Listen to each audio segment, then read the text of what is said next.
bienvenue dans les tutos de IMA. Je les appelle comme ça. Donc les tutos de IMA vous parlent de vidéo. J'essaie de partager avec vous ma petite connaissance en vidéo. Imania, c'est plus de 15 années de télévision. Fin 2006, monteur à SMTV. Début 2008, monteur graphiste à Canal 3. De 2010 à nos jours, technicien audiovisuel à BF1. D'abord monteur graphiste et responsable du service artistique et de la production. Ensuite, le responsable du service de la post-production. Puis aujourd'hui, à la fois responsable adjoint de la production et responsable du service de l'habillage. J'ai suivi des formations à l'Institut supérieur de l'image et du son, ISIS. J'ai suivi des formations à ISCOM, Institut supérieur de la communication et du multimédia, ça c'est à Ouaga aussi. J'ai suivi des formations en Égypte, au Caire, à l'Institut supérieur des médias.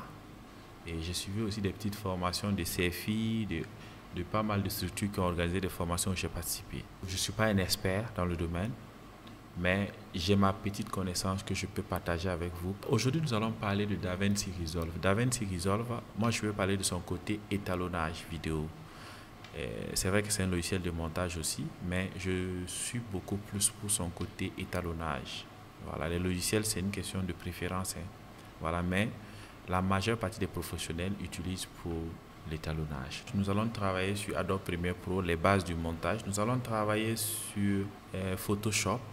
Nous allons travailler sur InDesign. Nous allons travailler sur Illustrator. Alors, aujourd'hui, nous allons parler de DaVinci Resolve. Nous allons parler juste du début de l'étalonnage, comment préparer le logiciel pour étalonner son image de façon professionnelle. Donc, sans plus tarder, nous allons double-cliquer sur le logiciel. Comme tous les autres logiciels d'ailleurs, il faut double-cliquer pour l'ouvrir. On peut faire clic droit aussi, ouvrir et ça va s'ouvrir. Moi, je vais créer un nouveau dossier, un nouveau projet. Donc, je clique ici.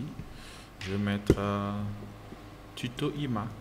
Tuto IMA 1. On va mettre IMA 1 parce qu'il y aura beaucoup de tutos IMA. Et je lance. Une fois que c'est ouvert, ce qui m'intéresse ici, c'est les onglets en bas pour le moment. Vous voyez l'interface, c'est l'interface se présente comme ça. Ça, c'est DaVinci Resolve 2018 et c'est le studio. Alors donc, les onglets en bas, ce qui m'intéresse, c'est Média. Je vais sur Média. Et dans Média, je vais dans mon disque.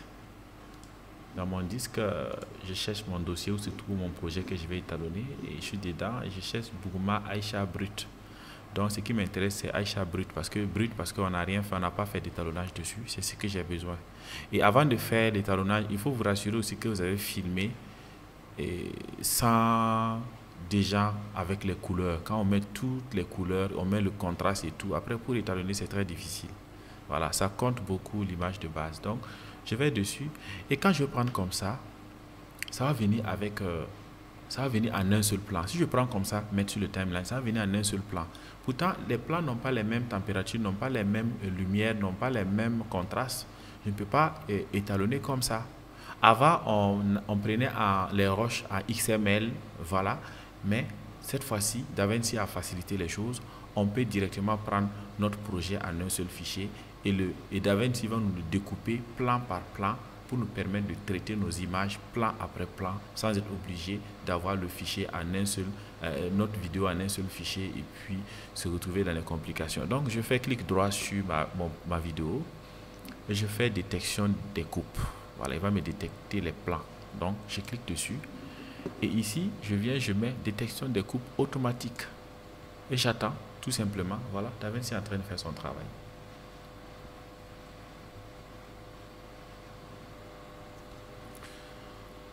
Alors, maintenant que la détection des coupes est terminée, je vais ajouter cette détection à ma bibliothèque. Donc, je vais ici en bas à droite, sur la fenêtre de détection des coupes qui est ouverte là. En bas à droite, je fais ajouter des coupes à la bibliothèque de médias.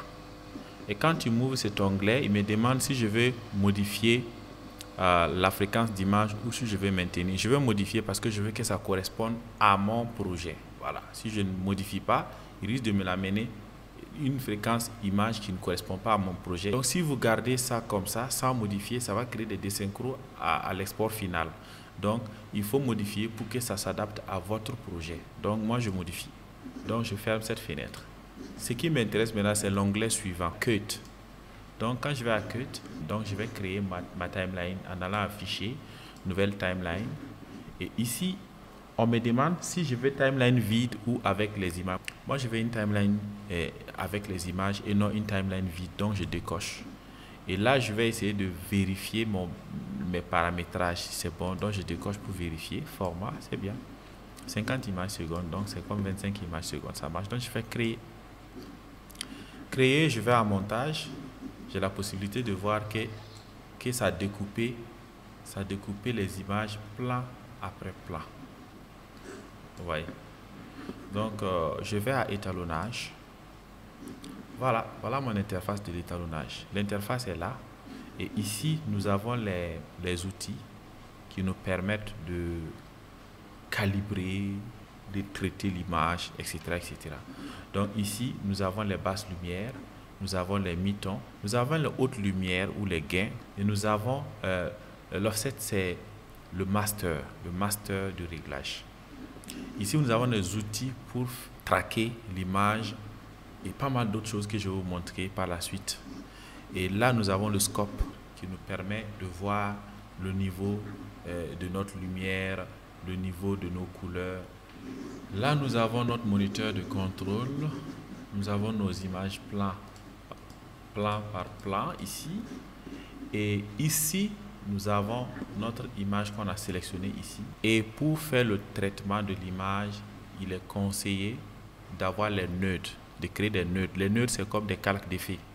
Voilà, ceux qui savent comment fonctionnent les calques d'effets, les nœuds fonctionnent exactement comme ça. Sauf qu'ici, il y a des nœuds parallèles et des nœuds en série. Je vais vous expliquer plus tard la différence entre les deux, mais nous allons beaucoup plus travailler sur les nœuds en série. Donc, je vais créer mes nœuds en série en faisant un clic droit sur le nœud qui est là et je fais ajouter un nœud de correction en série. Je vais ajouter jusqu'à 5 nœuds et vous verrez pourquoi. Voilà, peu importe l'emplacement, c'est série, c'est série. C'est pas obligé que ça se suive comme ça. Maintenant, je vais renommer mes nœuds. Donc, je fais clic droit, changer le libellé. Donc, ici, je vais faire balance des blancs. Balance. Je fais balance des blancs. Le second nœud, je vais mettre lumière et contraste. Changer lumière et contraste.